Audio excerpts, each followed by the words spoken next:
I just got to share with you, Terrell mentioned that we're going to be going, and I'm going to tell you a little bit about that before we go. And certainly ask for your prayers and travel and all that, but we're not going to ask for your prayers for what we're going to be doing, and I'm going to give you a specific reason why. When you get older and your parents pass away, it's very important for siblings to maintain a relationship. A lot of times you do that through parents when you visit them, et cetera, et cetera. So at Mom's funeral, I had mentioned to my brother and sister, we're going to have to work to, keep our relationship going because we don't have, Tyler, where my brother lives, is where Mom and Dad were, and we don't have that now drawing us. So we're going to have to do that on our own. And my brother and sister got together and said, why don't we all, the five of us, Jerry, my brother's 5 years older. We lost his wife, Susan, a few years ago. Janice is my sister, 2 years older. Her husband, Bob, they live in Houston. And then there's Charlotte and me. So the five of us are going to go on a cruise together. And Jerry and Janice got together the idea, let's go on a cruise. We're always up for that, so let's do it. Now, much of what I do is talking. Much of what Charlotte does in her job is on the phone talking. So how do you take a vacation from talking? Don't talk. All right, how do you do that? You go with a brother and sister that can't stop talking. We were finalizing on the phone, had five of us together on a conference call, finalizing plans. And all Charlotte and I had to say was, yeah? Okay. Because my brother and sister kept interrupting each other. And it's going to be fun to watch. And we're going to be together. We're going on excursions together. We're going to be together all day long. And I have a sense that when Charlotte and I get back to our cabin, we're going to be listened out. And so, perfect kind of vacation when you spend a lot of time talking. Speaking of talking, let me do some of that. This morning, I want you to look at the metaphor of an intersection. Intersection is where two things cross, where they come together. Now, they're not headed in the same place, etc. They come together for a short time, and then they move on. And I want you to keep the metaphor of an intersection in your mind because of what it has to do with we as Christians living in the world. An intersection is a point, a line, or an area where two or more lines, streets, or sets cross, meet, or share common elements. Now, an intersection that's brief, okay? And I think in so many ways, that's what as Christians who are not of this world, our interaction with the world comes in intersections. Because the world is not of us, we're not of the world, but we intersect. And so we have a lot of different intersections, but understand they're independent. Intersection is two things that come together that are independent of each other. They connect or influence one another. And what I mean by influence, when you come to an intersection, you have to be aware of who's coming, all right? So they influence the way you drive. You may have to slow down, stop. You may have to yield, all of those kinds. There's an influence, but that influence doesn't change your direction. It doesn't change who you are or where you're going or whatever, although it does influence the speed, etc., at which you achieve your goal. Now, they may either cross as an intersection or converge, and that's a merger. That's when two highways or streets merge. That's a totally different thing. Convergence is independence no longer exists. Remember, when two streets cross, they don't change each other except where they intersect. When two roads merge, they change one another. We're supposed to shape or influence culture while not being shaped by it. Now, we're influenced by it, but we're not shaped by it. It impacts our lives, but it doesn't determine who we are. Where we intersect is the point of influence or assimilation. What I mean by that is where we intersect the world, that's where the world influences us. That's where we influence the world, or we assimilate and become like the world. Now, we're in the world, but not of the world. that means that in those intersections, we have a different purpose. We have a different worldview. We've got a different outcome that we're seeking, and that outcome is influence, but not to be influenced to the point of assimilation. So a merger looks like this. Each of those roads loses its own identity, and they merge into one. What was two now becomes only one. And this is where they have merged. What happens there is their nature has changed. John 17, Jesus said, I have given them my word, and the world has hated them because they are not of the world, even as I am not of the world. I do not ask thee to take them out of the world, but to keep them from the evil one. They are not of the world, even as I'm not of the world. Sanctify them in the truth. Thy word is truth. As thou didst send me into the world, I also have sent them into the world. I want you to notice twice in his prayer on the night before he died, twice he says, I am not of the world, they're not of the world. He really emphasizes that point in his prayer. And guys, that's an important point for us because we intersect the world constantly. And I'm going to tell you what, in our culture, we're merging with the world. Okay? An alarm needs to go off because we're not of this world. And if we merge with this world, we lose who we are. We lose our destiny and we become just part of the world. 1 Peter 2, Peter wrote below, I urge you as aliens and strangers to abstain from fleshly lusts, which wage war against the soul. Keep your behavior excellent among the Gentiles, so that in the thing in which they slander you as evildoers, they may on account of your good deeds, as they observe them, glorify God in the day of visitation.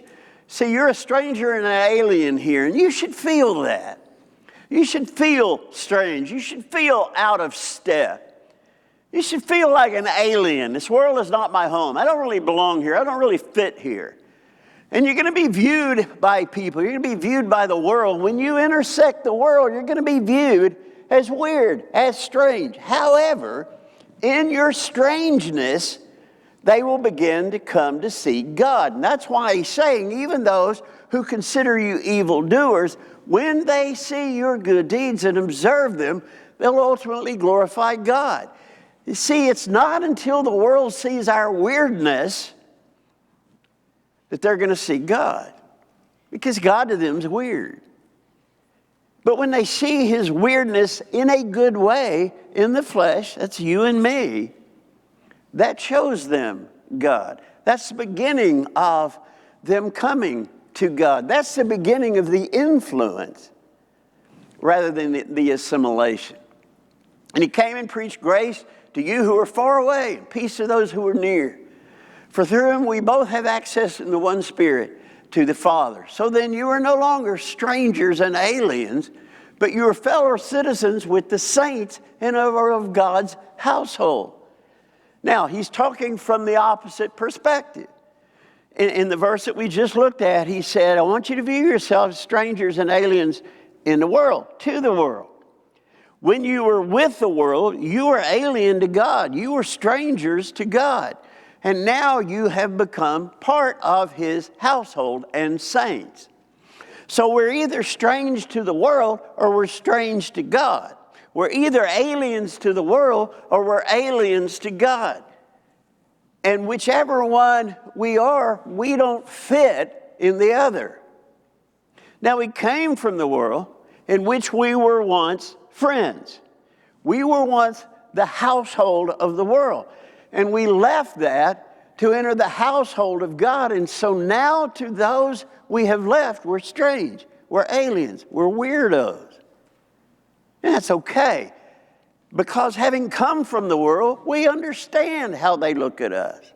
So we don't resent them. We don't get angry at them. We understand their blindness because they're aliens to God. They're strangers to God. And therefore, God is a stranger to them. That's why God wants us to intersect the world.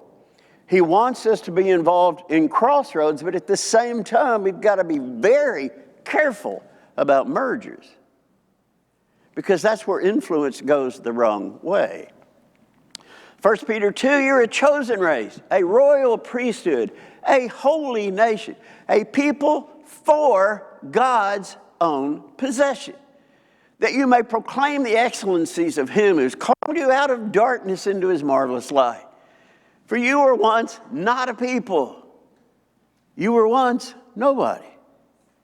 But now you're the people of God. And you had not received mercy, but now you've received mercy. We're strange. And I want to challenge you. Quit trying to not be strange. Quit trying to be normal. Quit trying to be of the household of the world. And I want you to understand, Christendom, the church, however you want to quantify that, Christendom in the United States has been trying for the last 40 or 50 years to try to look just like the world in order to attract the world. We've tried to compromise, we've tried to do all kinds of things, rather than showing the world the strangeness of God, as was talked about. Brothers and sisters, we are not to be like the world. Now, what's happening in our culture is the rise of politics. Politics refers to the activities, actions, and policies used to govern a state, manage public affairs, or influence government decisions. Now look at this. It involves power struggles, negotiation, and decision-making within organizations or between groups to determine the distribution of resources and lives. Our word politics comes from the Greek word politika, which means affairs of the city. Listen to me. We interact with culture. We don't merge with it. We interact with politics. We don't merge in it. It's not our arena. Do you hear me? But I'm telling you, in America, politics has become the new religion. And Christians are getting more and more involved in politics, and it's a false religion. It cannot save us. It can't make us happy. It can't save the world. It can't save the nation. Because it's about power struggles. That wasn't my definition.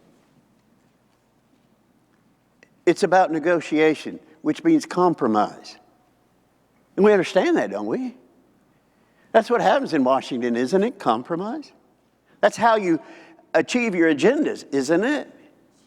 And guys, I want you to understand it's perverting Christianity. And I want to suggest to you that the greatest division we face right now is not even denominationalism. It's the division that's coming through politics into our thinking. Politics has to do with the state. We're not of that world anymore. We're in a different world. We're a different nation. We're a different household. That's our focus. We intersect that world, but we don't merge with it because it's not ours. So what happened? For instance, the permeability of borders is political.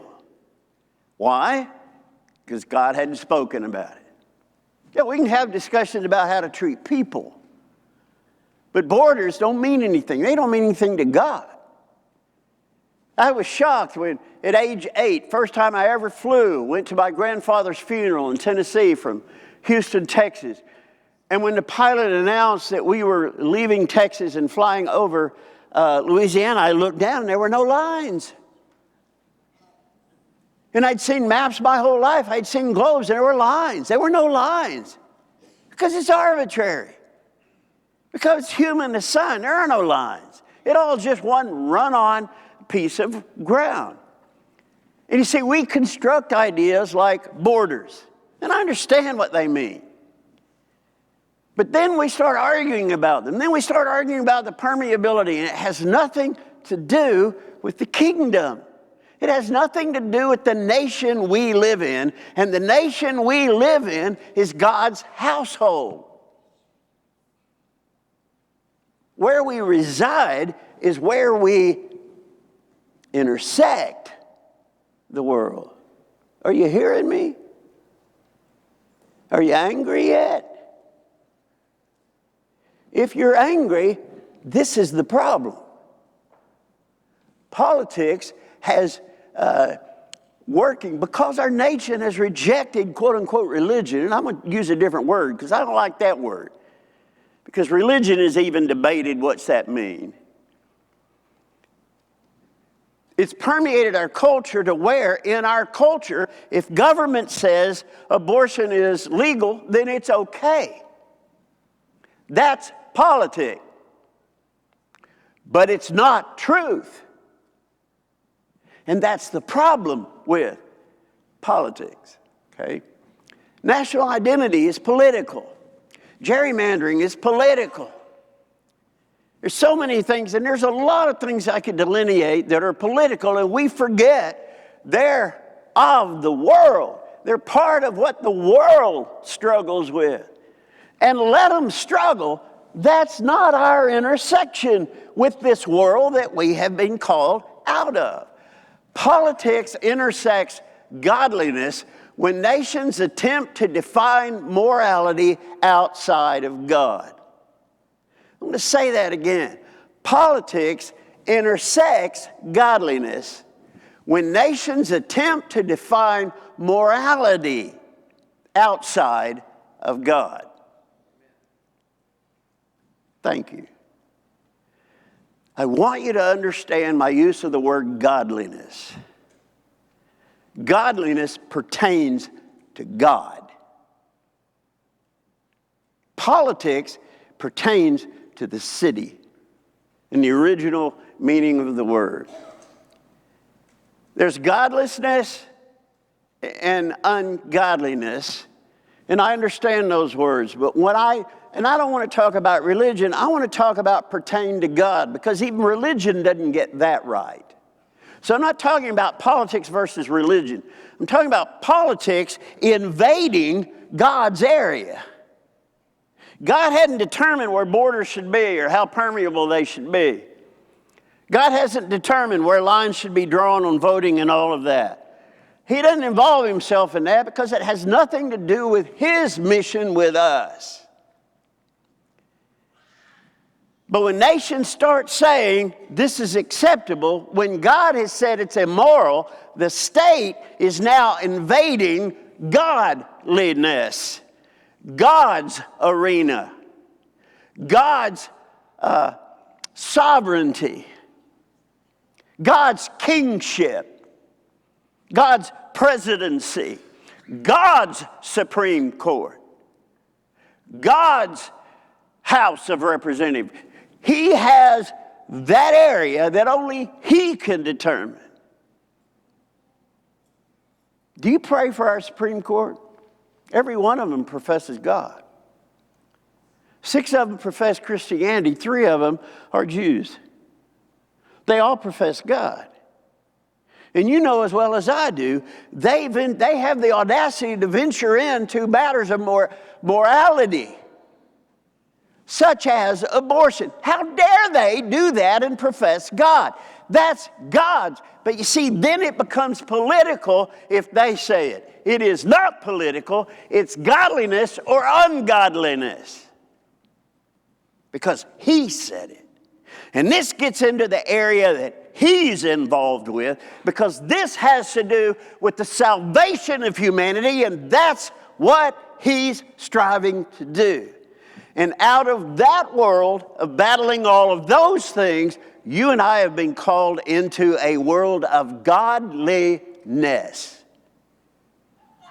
And that is our profession. That's our purpose. And Satan would love to get us mired into politics Because everything pertaining to politics is going to burn up one day. Everything. So in the scheme of everything, what do they mean? If they're going to burn up. Are they important? Yes, because we have to intersect. Are they godly? No.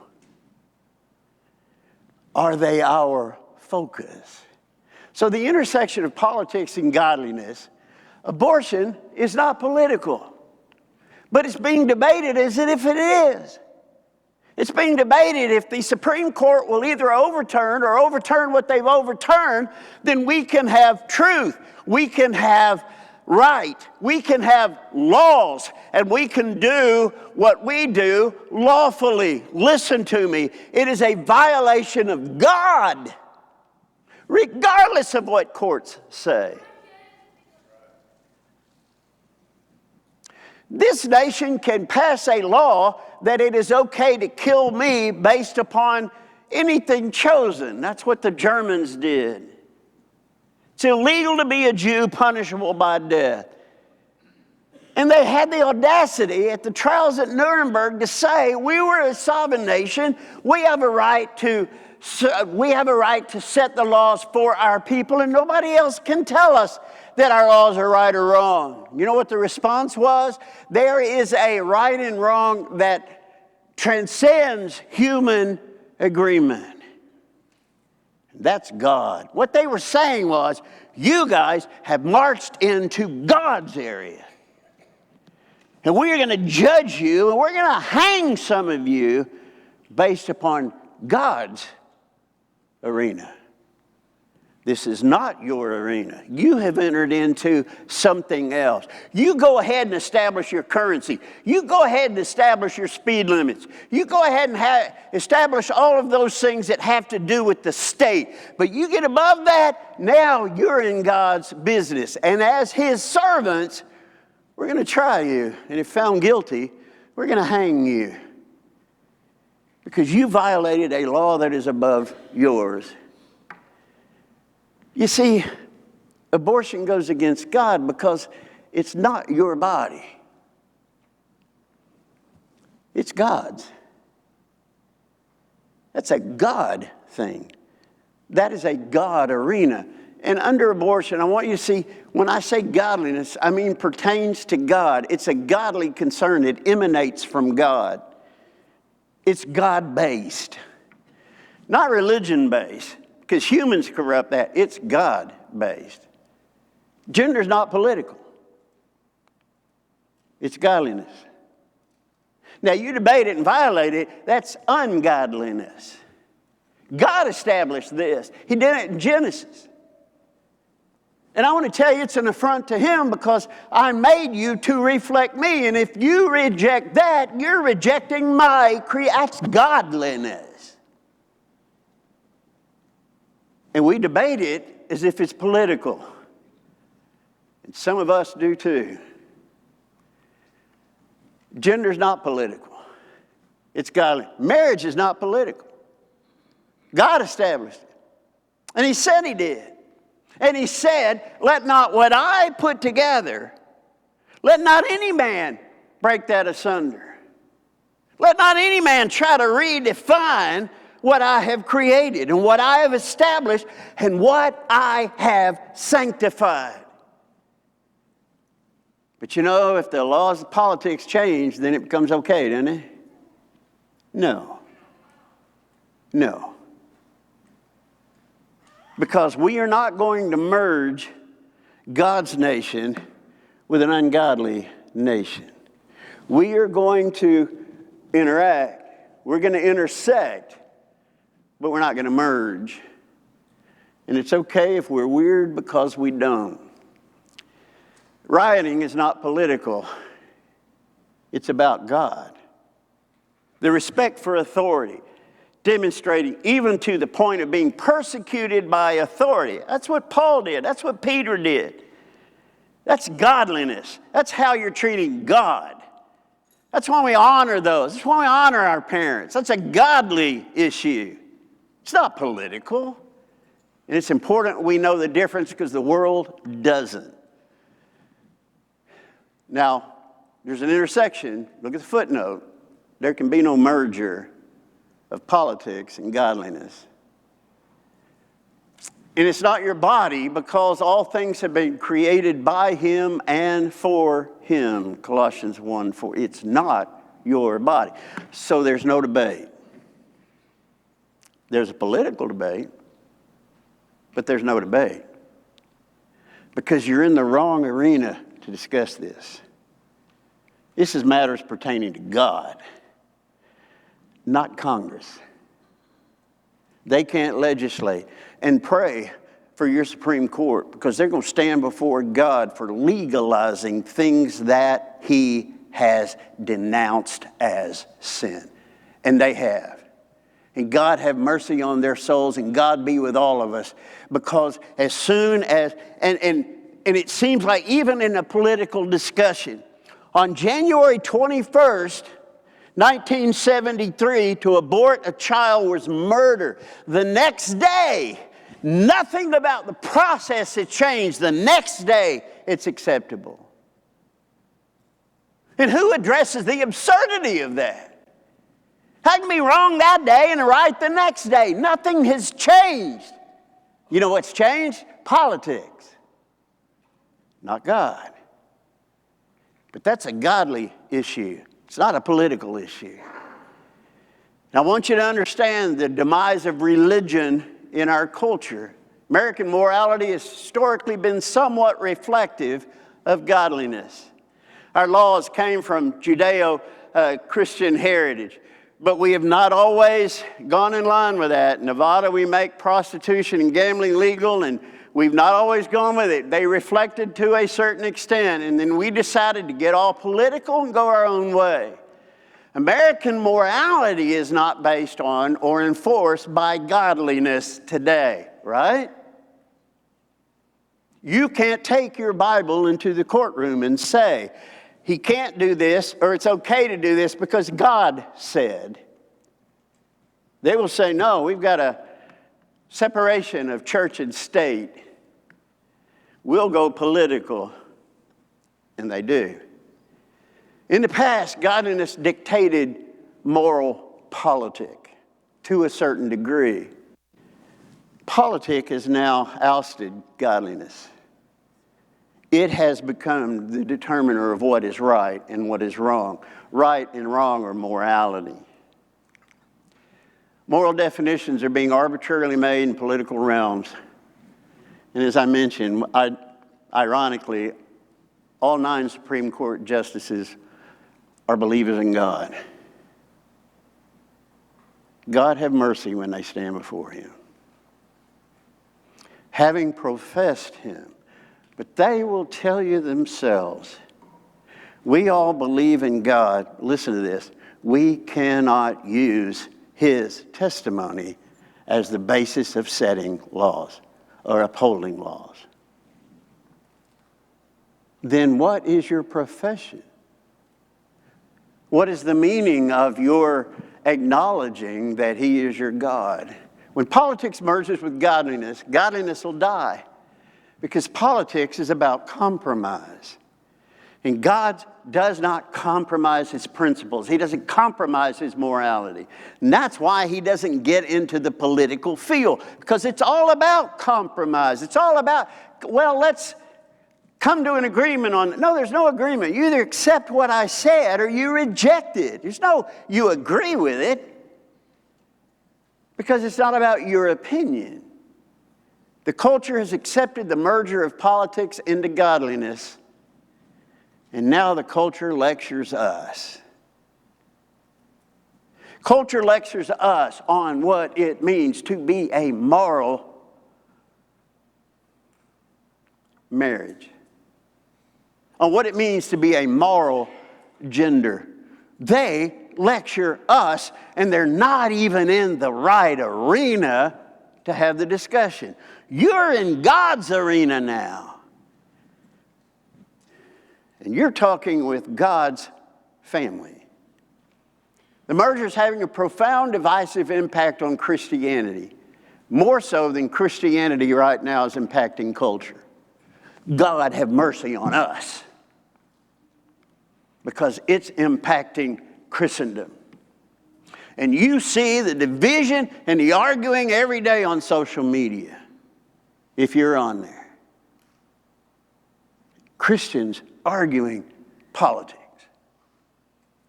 And politics arguing morality. Many believers have assimilated the forced merger and now debate from cultural perspectives. Believers are debating gender issues. They're debating LGBTQ plus lifestyle acceptance. They're debating women's roles and on and on and on because of culture. The roads that are supposed to intersect are merging. And every day, more and more quote-unquote believers, Christians, whatever you want to call them, are merging with the culture, trying very much to maintain being a citizen of this world, trying very much to maintain being like the world, when they're not even supposed to be of the world. When politics ventures into godliness, I will address sin and morality. I do not venture into politics. I don't have a lot of time for politics, okay? And that's just opinions about how fast should it be, how fast should we be able to drive, should we build a wall, those kinds of things. That's politics, because God hadn't said anything about those things. Now, if you want to talk about how we should treat people, how we should treat immigrants, be they legal or illegal or whatever, now we can have a discussion.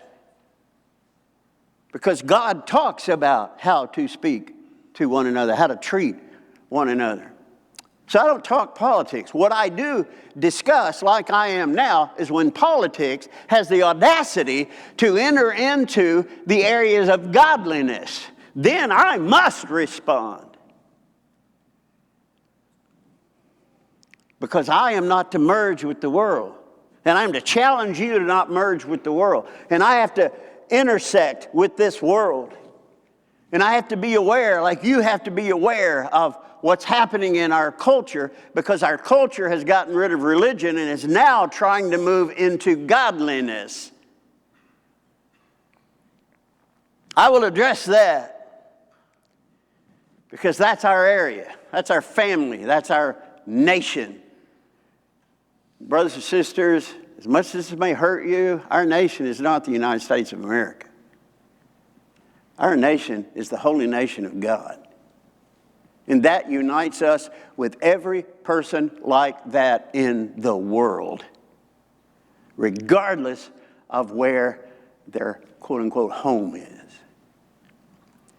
Jesus did not involve himself in Roman or Jewish politics. He taught godliness and warned about the world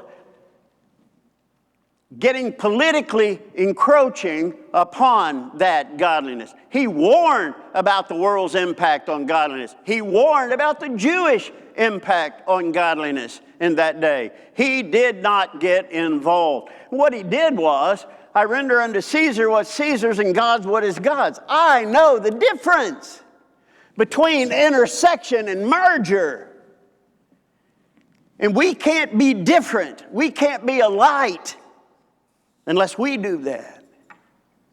And I'm telling you, in this encroachment, it's more important, incumbent upon us that we know how to differentiate godliness, matters associated to God, and matters associated with a world that is just going to burn up. It doesn't ultimately stand the test of time. I urge you, therefore, brethren, by the mercies of God, to present your bodies a living and holy sacrifice acceptable to God, which is your spiritual service of worship. Do not be conformed to this world. And I want to interject this word. Do not be conformed to the politics of this world. Let me inject another word. Do not be conformed to the ever ever-changing politics of this world, but be transformed by the renewing of your mind, that you may prove what the will of God is, that which is good and acceptable and perfect. I don't know about you, but it is marvelous to be a part of the kingdom of God. The only kingdom that he really acknowledges. The only one that will be eternal, no matter what happens with lines on a map that don't exist. The nations rise and fall, politics changes, empires rise and fall. But the kingdom always exists, and it will never change. He has called us out of the world into the kingdom. And I hope this morning that you're a part of that kingdom. And if not, I would invite you to become part of that kingdom. You can be united with Christ in baptism. You can leave this world and join yourself to God. And then you intersect the world. That's all. Because no longer do you belong to this world. No longer do you honor the kingdoms of this world. Because there's only one. Would you like to answer that need? Would you like to be part of the eternal kingdom? You're invited to do so and to come as we stand and sing together. There is coming